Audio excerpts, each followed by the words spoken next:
नमस्कार। आकाशवाणी से प्रस्तुत है समाचार प्रभात।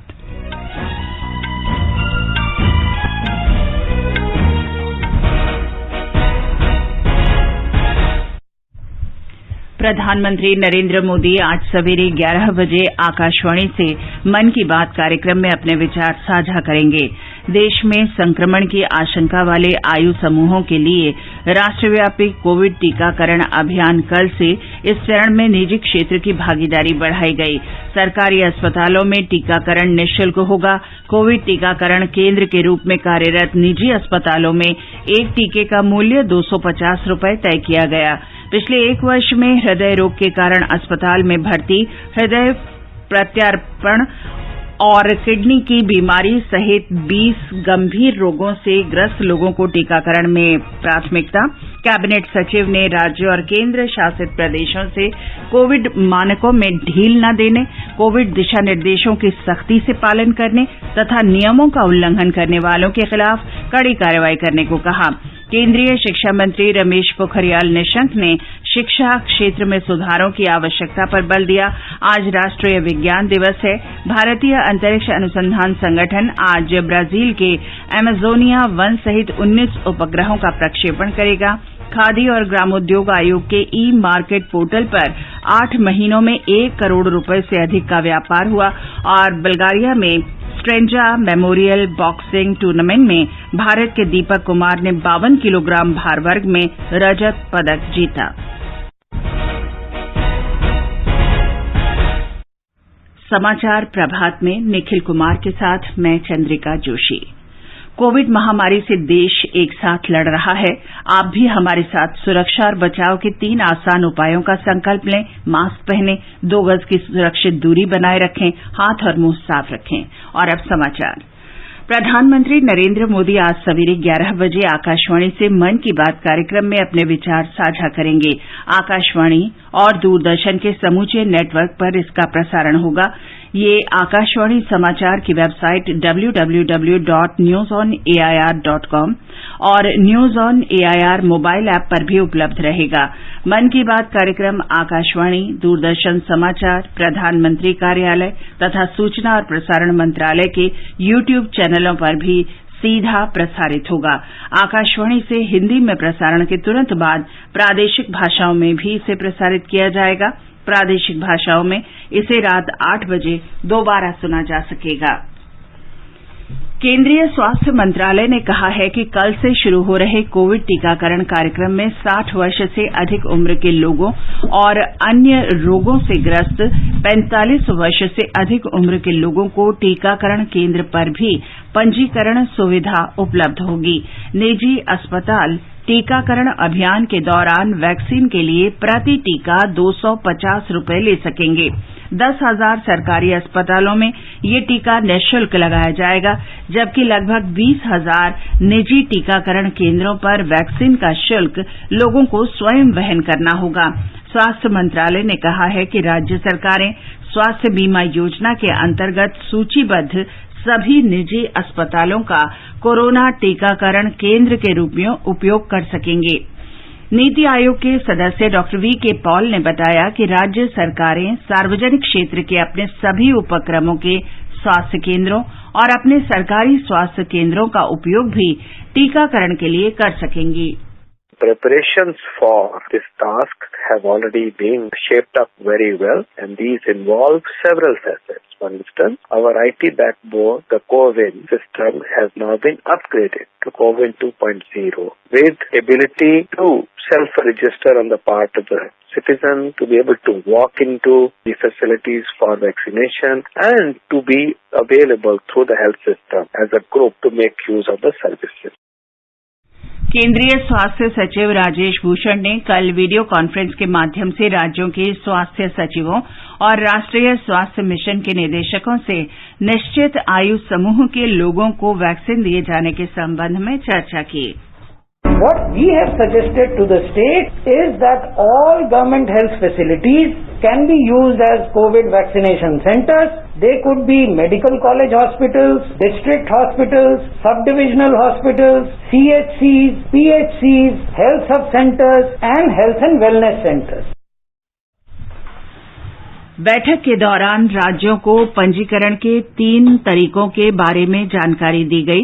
राज्यों से यह भी कहा गया कि वे सबसे नजदीक निजी प्रशीतन केंद्रों की जानकारी भी अपने पास रखें ताकि वैक्सीन सहजता से उपलब्ध हो सके।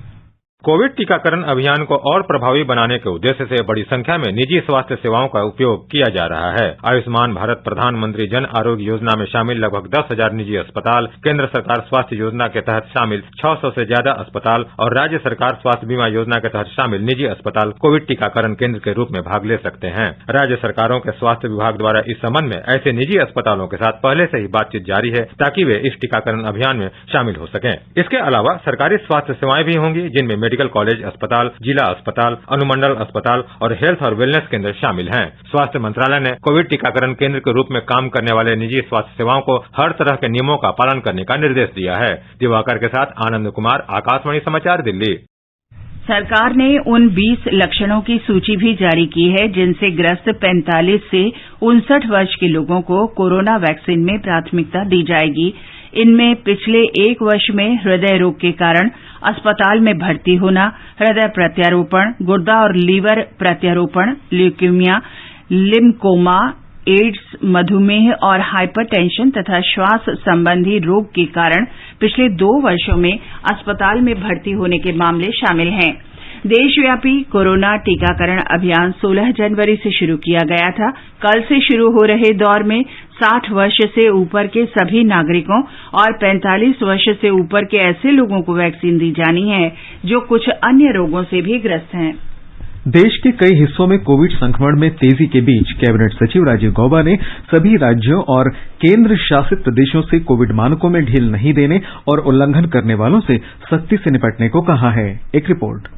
कैबिनेट सचिव राजीव गौबा ने दोहराया कि राज्यों को संक्रमण के फैलाव को रोकने के लिए कड़ी निगरानी जारी रखनी चाहिए और पिछले वर्ष कड़े सामूहिक प्रयासों से अर्जित किए गए लाभ को गंवाना नहीं चाहिए। एक समीक्षा बैठक में कल राज्यों को संक्रमण फैलाने वाली घटनाओं के लिए प्रभावी निगरानी प्रणाली का पालन करने की आवश्यकता पर जोर दिया गया। प्रभावी जांच, व्यापक खोजबीन और कोविड मरीज के निकट संपर्क में आने वाले लोगों को अलग थलग करने पर भी जोर दिया गया। मुख्य सचिवों को कोविड मानकों को लागू नहीं होने पर भारी जुर्माने से भी अवगत कराया गया। कैबिनेट सचिव ने महाराष्ट्र, पंजाब, गुजरात, मध्य प्रदेश, छत्तीसगढ़, पश्चिम बंगाल, तेलंगाना और जम्मू कश्मीर के मुख्य सचिवों के साथ अलग अलग समीक्षा बैठक भी की। इन राज्यों और केंद्र शासित प्रदेशों में पिछले सप्ताह में संक्रमण के नए मामले तेजी से बढ़े हैं। समाचार कक्ष से मैं विकास मेहरोत्रा।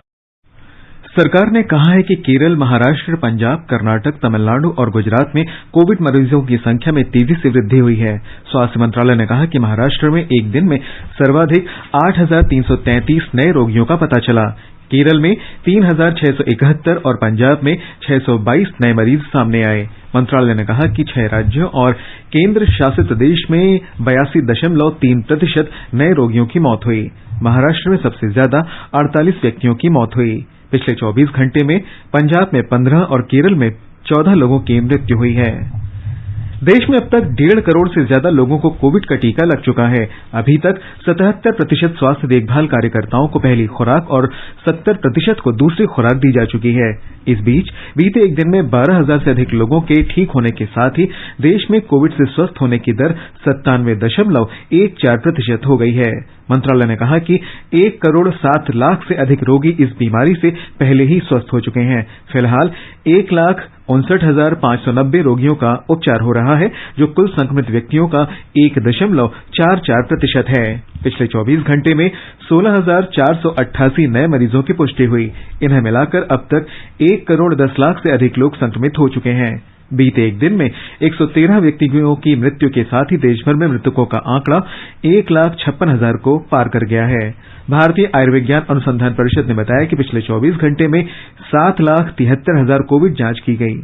अब तक 21 करोड़ 54 लाख जांच हो चुकी हैं। उत्तर प्रदेश के मुख्यमंत्री योगी आदित्यनाथ ने कहा है कि राज्य में कोरोना संक्रमण नियंत्रित है।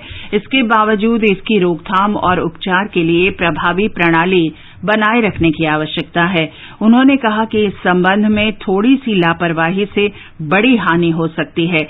इस बीच अधिक कोविड संक्रमण वाले राज्यों से आने वालों की कोविड जांच की जा रही है और उन्हें पृथकवास में रखा जा रहा है। मुख्यमंत्री योगी आदित्यनाथ ने प्रदेश में कोरोना टेस्टिंग की संख्या बढ़ाकर 1,80,000 टेस्ट प्रतिदिन करने के निर्देश दिए हैं। वहीं राज्य में अब तक 3,11,71,541 नमूनों की जांच की गई है। उधर राज्य में कोरोना से ठीक होने की दर बढ़कर 98.2% हो गई है। अब तक राज्य में 5,92,556 लोग कोविड-19 से ठीक हो चुके हैं। मुख्यमंत्री योगी आदित्यनाथ ने निर्देश दिए हैं कि टीकाकरण की पूरी कार्रवाई केंद्र सरकार द्वारा निर्धारित दिशा निर्देशों और क्रम के अनुसार संचालित की जाए। उन्होंने कहा कि जिन लोगों को टीका लगना है उनको टीकाकरण के बारे में पहले से ही दिन, स्थान और समय की जानकारी उपलब्ध करा दी जाए। अब तक राज्य में 16,64,000 स्वास्थ्य कर्मियों और फ्रंट लाइन वर्कर्स का टीकाकरण किया गया है। MS यादव, आकाशवाणी समाचार, लखनऊ। बिहार में 60 वर्ष से अधिक आयु और अन्य रोगों से पीड़ित 45 वर्ष से अधिक उम्र के लोगों का कोरोना वैक्सीन के लिए कोविन पोर्टल पर पंजीकरण कल से शुरू होगा। एक मोबाइल फोन से एक परिवार के 4 सदस्य पंजीकरण करा सकेंगे। इस बीच राज्य में कोरोना के मामले तेजी से घट रहे हैं। फिलहाल केवल 403 रोगियों का अस्पतालों में इलाज चल रहा है। पिछले 24 घंटे के दौरान राज्य में 45 लोगों में कोरोना संक्रमण मिला और 71 रोगी संक्रमण मुक्त घोषित किए गए। प्रदेश के 21 जिलों में इस समय कोरोना का कोई मामला नहीं है। बिहार में अब तक 2,60,564 रोगी कोरोना संक्रमण से मुक्त हो चुके हैं। राज्य में कोरोना से ठीक होने की दर बढ़कर 99.26% हो गई है। गुजरात में 81 नगर पालिकाओं, 31 जिला पंचायतों और 231 तालुका पंचायतों के चुनाव के लिए आज मतदान हो रहा है। मतदान सुबह 7 बजे शुरू हुआ और शाम 6 बजे तक चलेगा। हमारे संवाददाता ने खबर दी है कि 23 नगर पालिकाओं और 3 तालुका पंचायतों के उपचुनाव भी साथ ही कराए जा रहे हैं। आज के मतदान में 2,50,00,000 से अधिक मतदाता अपना मताधिकार का प्रयोग कर सकेंगे। 81 म्यूनिसिपैलिटी के 680 वार्ड की 2,729 सीटों में से 95 सीट निर्विरोध घोषित हो चुकी है। इसलिए आज 2,635 सीटों के लिए मतदान हो रहा है। इसी तरह 31 जिला पंचायत की कुल 980 सीटों में से 25 सीटें निर्विरोध घोषित हो चुकी है, जिसे 955 सीटों पर मत डाले जा रहे हैं। इसी तरह 231 तालुका पंचायतों की 4,774 सीटों में से 117 सीट निर्विरोध घोषित हो चुकी है, जहां 4,655 सीटों के लिए वोट डाले जा रहे हैं। मुख्य मुकाबला शासक भाजपा और विपक्ष कांग्रेस के बीच है, लेकिन आम आदमी पार्टी, BSP और अन्य पार्टी ने भी अपने प्रत्याशी खड़े किए हैं। मतों की गिनती मंगलवार को की जाएगी। योगेश पंड्या, आकाशवाणी समाचार, अहमदाबाद। दिल्ली नगर निगम के 5 वार्डों में उपचुनावों के लिए आज वोट डाले जा रहे हैं। रोहिणी, शालीमार बाग, त्रिलोकपुरी, कल्याणपुरी और चौहान बांगर नगर निगम वार्डों में सुबह 7:30 बजे से शुरू हुआ मतदान शाम 5:30 बजे तक चलेगा। दिल्ली के निर्वाचन आयुक्त SK श्रीवास्तव ने आकाशवाणी से बातचीत में कहा कि कोविड के मद्देनजर इन क्षेत्रों में मतदान के लिए कई उपाय किए गए हैं। कोविड पेशेंट हैं, उनकी सुविधा के लिए हम लोगों ने 4:30 से 5:30 का टाइम एयरमार्क किया है, जिससे कि उनको भी पूरी सुरक्षा के साथ हेल्थ पैरामीटर को फॉलो करके वोट दिलाया जा सके। सब पोलिंग बूथ हमारे सेट हो गए हैं और फ्री एंड फेयर इलेक्शन कराने के लिए सभी तैयारी कर ली। ये समाचार आकाशवाणी से प्रसारित किए जा रहे हैं।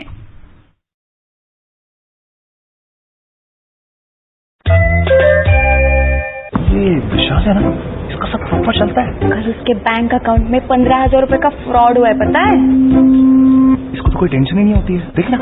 टेंशन क्यों? मेरी कोई गलती नहीं थी। फिर भी फ्रॉड होने पर मैंने तुरंत बैंक को इन्फॉर्म कर दिया। RBI कहता है अगर आपके अकाउंट से किसी ने धोखे से पैसे निकाले तो बैंक को जल्द से जल्द इन्फॉर्म कीजिए। 3 दिन के अंदर इन्फॉर्म किया तो कोई नुकसान नहीं होगा। जितना लेट करोगे उतना ज्यादा नुकसान। और सुन, सब चलता नहीं है, प्रॉपर चलाना पड़ता है। RBI कहता है जानकार बनिए, सतर्क रहिए। अधिक जानकारी के लिए 144440 पर मिस्ड कॉल दें। भारतीय रिजर्व बैंक द्वारा जनहित में जारी। भाभी जल्दी छतरी दो, बारिश शुरू हो गई है। अरे झमाझम तो बरसने दो। घनन घनन घेरे घेरे आए बदरागन। भाभी जल्दी करो, बारिश तेज हो रही है। अरे तो मजे लो ना सरिता, टिप टिप बरसा पानी। हद है भाभी, मैं भीग जाऊंगी। फिर भी आप देर कर रही हो छाता लाने में। हाँ, ताकि तुम्हें समझ आए कि देर करना बिल्कुल ठीक नहीं, चाहे बारिश से बचना हो या अपने होने वाले बच्चे की सुरक्षा के लिए अपनी HIV जांच करवाना हो। गर्भावस्था के पहले 3 महीनों के अंदर जल्द से जल्द HIV जांच जरूर कराएं, ताकि शिशु को HIV संक्रमण से बचाया जा सके और माँ और शिशु एक स्वस्थ और लंबी जिंदगी जी सके। सरकारी अस्पताल में HIV की जांच एवं इलाज गुप्त और मुफ्त। समय का मोल, HIV पे कंट्रोल। अधिक जानकारी के लिए नेशनल टोल फ्री हेल्पलाइन 1097 पर संपर्क करें। स्वास्थ्य एवं परिवार कल्याण मंत्रालय, भारत सरकार द्वारा जनहित में जारी। आगे बढ़ने से पहले एक नजर मुख्य समाचारों पर। प्रधानमंत्री नरेंद्र मोदी आज सवेरे 11 बजे आकाशवाणी से मन की बात कार्यक्रम में अपने विचार साझा करेंगे। देश में संक्रमण की अधिक आशंका वाले आयु समूहों के लिए राष्ट्रव्यापी कोविड टीकाकरण अभियान कल से। इस चरण में निजी क्षेत्र की भागीदारी बढ़ाई गई। सरकारी अस्पतालों में टीकाकरण निःशुल्क होगा। कोविड टीकाकरण केंद्र के रूप में कार्यरत निजी अस्पतालों में एक टीके का मूल्य 250 रुपए तय किया गया। पिछले 1 वर्ष में हृदय रोग के कारण अस्पताल में भर्ती, हृदय प्रत्यारोपण और किडनी की बीमारी सहित 20 गंभीर रोगों से ग्रस्त लोगों को टीकाकरण में प्राथमिकता। कैबिनेट सचिव ने राज्यों और केंद्र शासित प्रदेशों से कोविड मानकों में ढील न देने, कोविड दिशा निर्देशों का सख्ती से पालन करने तथा नियमों का उल्लंघन करने वालों के खिलाफ कड़ी कार्रवाई करने को कहा। केंद्रीय शिक्षा मंत्री रमेश पोखरियाल निशंक ने शिक्षा क्षेत्र में सुधारों की आवश्यकता पर बल दिया। आज राष्ट्रीय विज्ञान दिवस है। भारतीय अंतरिक्ष अनुसंधान संगठन आज ब्राजील के अमेजोनिया 1 सहित 19 उपग्रहों का प्रक्षेपण करेगा।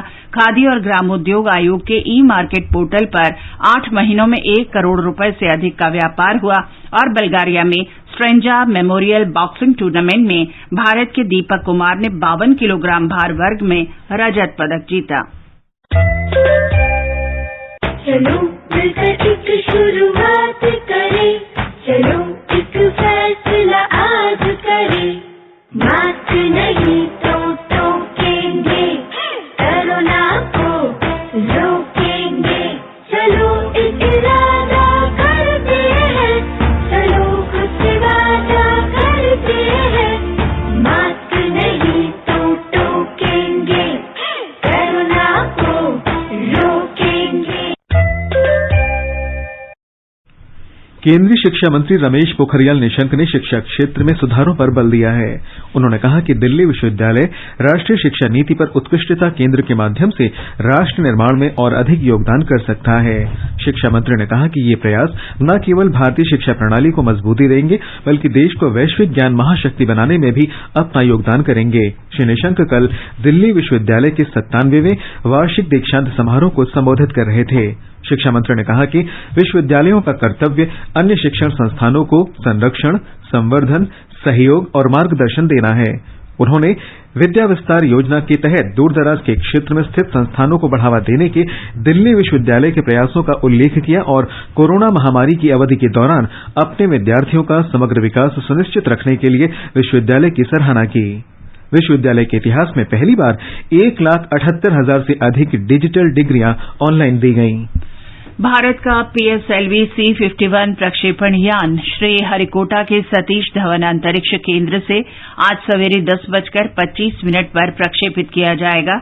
ये ब्राजील के अमेजोनिया 1 उपग्रह और स्पेस किड्स इंडिया द्वारा निर्मित सतीश धवन उपग्रह सहित 18 अन्य उपग्रहों को प्रक्षेपित करेगा। प्रक्षेपण के लिए शनिवार सुबह 8:54 से शुरू 25 घंटे 5 मिनट की उल्टी गिनती आज निर्धारित समय पर पूरी हो जाएगी। श्रीहरिकोटा अंतरिक्ष केंद्र से इस वर्ष के पहले प्रक्षेपण की सारी तैयारियां पूरी हैं। कोविड संक्रमण को लेकर प्रक्षेपण का कवरेज मीडिया के लिए खुला नहीं है। इसरो के वैज्ञानिक उपग्रह के सटीक प्रक्षेपण के लिए अंतिम क्षण की तैयारियों में व्यस्त हैं। वर्तमान मिशन में ब्राजील के अमेजोनिया 1 के अलावा प्रक्षेपित किए जाने वाले अन्य उपग्रहों में स्पेस किड्स इंडिया के सतीश धवन उपग्रह और 3 उपग्रहों के संयोजन यूनिटी सेट सहित 18 उपग्रह प्रक्षेपित किए जाने हैं। आकाशवाणी से विशेष बातचीत में स्पेस किड्स इंडिया की अध्यक्ष श्रीमती केसन ने बताया कि प्रधानमंत्री नरेंद्र मोदी के संरक्षण में भारतीय अंतरिक्ष उद्योग निरंतर विकास की ओर अग्रसर है। And it's going to be a great honor that we want to give to our honorable Prime Minister, who's opened up the privatization, who's made ISRO facilities open for all the private players, and this has been very, very helpful for us in all our testing for the satellite, and it has been cost controlled, and that is the reason we wanted to give him the highest honor of sending his picture on the top panel of the satellite. PSLV C-51 का Amazonia 1 mission Bharat सरकार की company new space India limited का पहला वाणिज्यिक mission है। आकाशवाणी समाचार के लिए चेन्नई से जॉय की रिपोर्ट के साथ समाचार कक्ष से कुमार राधारमण। आज राष्ट्रीय विज्ञान दिवस है। ये दिवस प्रतिवर्ष 28 फरवरी को रमन प्रभाव की खोज के उपलक्ष्य में मनाया जाता है। इसी दिन भौतिकीविद सीवी रमन ने रमन प्रभाव की खोज की घोषणा की थी, जिसके लिए वर्ष 1930 में उन्हें नोबेल पुरस्कार से सम्मानित किया गया था। राष्ट्रीय विज्ञान दिवस 2021 का विषय है विज्ञान और प्रौद्योगिकी का भविष्य और नवाचार, शिक्षण, कौशल और कार्य पर प्रभाव। एक रिपोर्ट। विज्ञान और नवाचार को बढ़ावा देने के उद्देश्य से सरकार आज इस अवसर पर राष्ट्रीय विज्ञान संचार पुरस्कार प्रदान करेगी। यह पुरस्कार प्रतिवर्ष राष्ट्रीय विज्ञान दिवस के अवसर पर दिया जाता है। वर्ष 1987 में शुरू किए गए इस पुरस्कार का मकसद विज्ञान और प्रौद्योगिकी के क्षेत्र में उत्कृष्ट प्रयासों को प्रोत्साहित करना और लोगों के बीच वैज्ञानिक सोच को बढ़ावा देना है। गौरतलब है कि सरकार द्वारा इस दिशा में कई महत्वपूर्ण कार्यक्रम चलाए जा रहे हैं, जिनमें Innovation in Science Pursuit for Inspired Research प्रमुख है। इसके द्वारा मेधावी छात्रों को विज्ञान के अध्ययन के लिए प्रोत्साहित किया जाता है ताकि वे अनुसंधान के क्षेत्र में अपना भविष्य बना सकें। सरकार ने इस साल के आम बजट में शोध को बढ़ावा देने के उद्देश्य से राष्ट्रीय अनुसंधान फाउंडेशन को 50,000 करोड़ रुपए का आवंटन दिया है, जिससे शोधकर्ताओं को सहायता दी जाएगी। दिवाकर, आकाशवाणी समाचार, दिल्ली।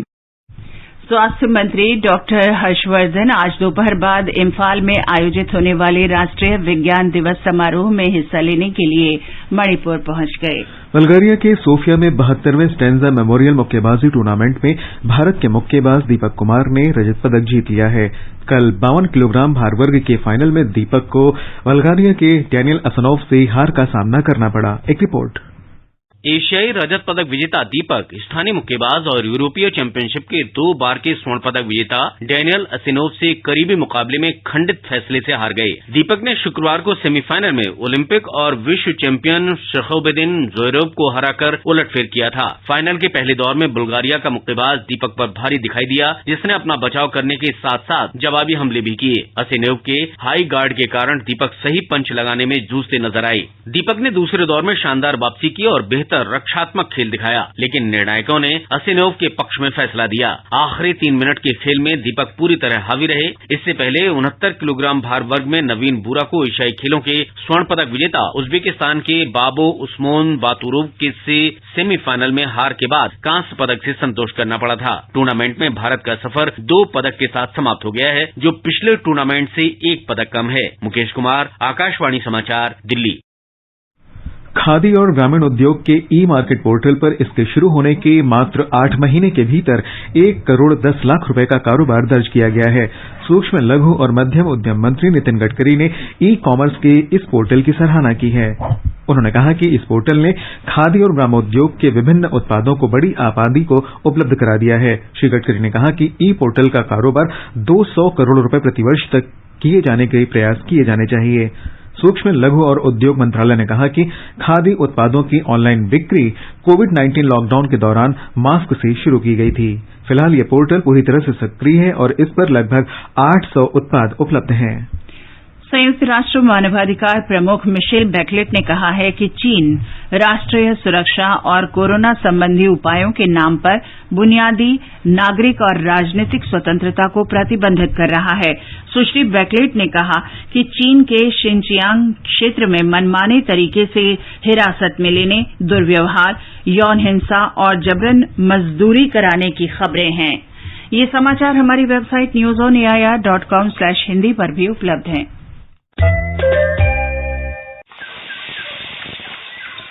सुनिए, जल्दी गैस बंद कीजिए। कुकर में सीटी आ गई है, उतार लीजिए। अरे रुको, आराम से उतारेंगे। हमारे हाथों के जादू पे कुकर भी तो सीटियां मारे।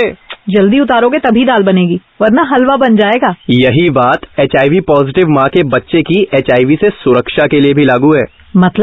मतलब समय पे जांच और दवा दी जाए तो HIV पॉजिटिव माँ का बच्चा भी HIV मुक्त हो सकता है। क्या सचमुच? बिल्कुल। माँ यदि HIV पॉजिटिव है तो बच्चे का जन्म अस्पताल में जन्म से ही HIV सुरक्षा सेवाओं की मांग और 6 हफ्ते से 2 महीने के बीच में बच्चे की पहली HIV जांच सुनिश्चित करना बेहद जरूरी है। सरकारी अस्पताल में HIV की जांच एवं इलाज गुप्त और मुफ्त। समय का मोल HIV पे कंट्रोल। अधिक जानकारी के लिए नेशनल टोल फ्री हेल्पलाइन 1097 पर संपर्क करें। स्वास्थ्य एवं परिवार कल्याण मंत्रालय, भारत सरकार द्वारा जनहित में जारी। और अब आज के समाचार पत्रों में क्या प्रमुख है, बता रहे हैं निखिल। जी चंद्रिका, कोरोना से निपटने के लिए टीकाकरण की 1 मार्च से शुरू हो रही तीसरे चरण से संबंधित खबरों को अखबारों ने विस्तार से दिया है। हिन्दुस्तान लिखता है, निजी अस्पताल 250 रुपए तक ले सकेंगे टीके के दाम, सरकारी में निःशुल्क। अमर उजाला ने लिखा है, 60 साल से अधिक और 45 साल से अधिक बीमार लोगों के लिए नया चरण। जनसत्ता ने कोरोना के बढ़ते मामलों को काबू में लाने पर जोर को टीकाकरण की कवायद बताते हुए उठाए जा रहे सख्त कदमों का जिक्र किया है। कोरोना के मामलों में कुछ जगहों पर तेजी को देखते हुए रात्रि कर्फ्यू की खबर भी साथ में है। बालाकोट हवाई हमले की दूसरी वर्षगांठ पर वायुसेना प्रमुख RKS भदौरिया के मिराज लड़ाकू विमान में उड़ान भरने की खबर कई अखबारों में उनके चित्र के साथ प्रमुखता से प्रकाशित की गई है। प्रधानमंत्री के खिलौना कंपनियों से प्लास्टिक का इस्तेमाल घटाने के आग्रह को भी अखबारों ने अहमियत दी है। कांग्रेस नेताओं के कल हुए सम्मेलन पर आज प्रकाशित लगभग सभी अखबारों की नजर है। अलग अलग शीर्षकों से पहले पन्ने पर इस पर विस्तार से भी चर्चा है। दैनिक ट्रिब्यून के शब्द हैं, जम्मू में G23 असंतोष के स्वर, अपनों ने ही कहा कमजोर हो रही है कांग्रेस, मिलकर मजबूत करेंगे। राजस्थान पत्रिका ने कांग्रेस नेताओं के चित्र को शीर्षक दिया है, केसरिया बाने में कांग्रेस के सूरमा। हरिभूमि ने घटनाक्रम पर विस्तार से चर्चा करते हुए सवाल किया है, क्या वाकई कांग्रेस के एक और कांग्रेस के बाहर आने को तैयार है। जनसत्ता ने कांग्रेस के कामकाज पर कांग्रेसी नेताओं के सवाल उठाने को पार्टी नेतृत्व को प्रहार बताया है। दैनिक जागरण को लगता है, सम्मेलन में जुटे कांग्रेसी दिग्गजों ने खुली जंग का संदेश दिया। राष्ट्रीय सहारा की पहली सुर्खी है, अमेरिका ने भारत से $216 अरब का कर्ज लिया। अखबार लिखता है, दुनिया की सबसे बड़ी अर्थव्यवस्था अमेरिका पर पिछले 2 दशक में कर्ज का भार तेजी से बढ़ा है। जम्मू कश्मीर, हिमाचल और उत्तराखंड के पहाड़ों में फिर से बर्फबारी होने की खबर भी अखबारों ने दी है। अमर उजाला लिखता है, मौसम विभाग के अनुसार पश्चिमी विक्षोभ सक्रिय होने से दिल्ली NCR सहित मैदानी इलाकों में बारिश हो सकती है। हरिभूमि ने आज इसरो से होने वाले प्रक्षेपण अभियान में ब्राजील का उपग्रह ही साथ ले जाने को प्रमुखता दी है। और अखबारों ने जल्द ही पुराने वाहनों के लिए भी फास्ट टैग अनिवार्य होने की खबर दी है। और अंत में मुख्य समाचार एक बार फिर। प्रधानमंत्री नरेंद्र मोदी आज सवेरे 11 बजे आकाशवाणी से मन की बात कार्यक्रम में अपने विचार साझा करेंगे। देश में संक्रमण की अधिक आशंका वाले आयु समूहों के लिए राष्ट्रव्यापी कोविड टीकाकरण अभियान कल से इस चरण में निजी क्षेत्र की भागीदारी बढ़ाई गई। सरकारी अस्पतालों में टीकाकरण निःशुल्क होगा। कोविड टीकाकरण केंद्र के रूप में कार्यरत निजी अस्पतालों में एक टीके का मूल्य ₹250 तय किया गया। पिछले 1 वर्ष में हृदय रोग के कारण अस्पताल में भर्ती, हृदय प्रत्यारोपण और किडनी की बीमारी सहित 20 गंभीर रोगों से ग्रस्त लोगों को टीकाकरण में प्राथमिकता। कैबिनेट सचिव ने राज्यों और केंद्र शासित प्रदेशों से कोविड मानकों में ढील न देने, कोविड दिशा निर्देशों के सख्ती से पालन करने तथा नियमों का उल्लंघन करने वालों के खिलाफ कड़ी कार्रवाई करने को कहा। केंद्रीय शिक्षा मंत्री रमेश पोखरियाल निशंक ने शिक्षा के क्षेत्र में सुधारों की आवश्यकता पर बल दिया है। आज राष्ट्रीय विज्ञान दिवस है। भारतीय अंतरिक्ष अनुसंधान संगठन आज ब्राजील के अमेजोनिया वन सहित 19 उपग्रहों का प्रक्षेपण करेगा। खादी और ग्रामोद्योग आयोग के ई-मार्केट पोर्टल पर 8 महीनों में 1 करोड़ रुपए से अधिक का व्यापार हुआ। और बुल्गारिया में स्ट्रेंजा मेमोरियल बॉक्सिंग टूर्नामेंट में भारत के दीपक कुमार ने 52 किलोग्राम भार वर्ग में रजत पदक जीता। इसके साथ ही समाचार प्रभात का ये अंक समाप्त हुआ। नमस्कार।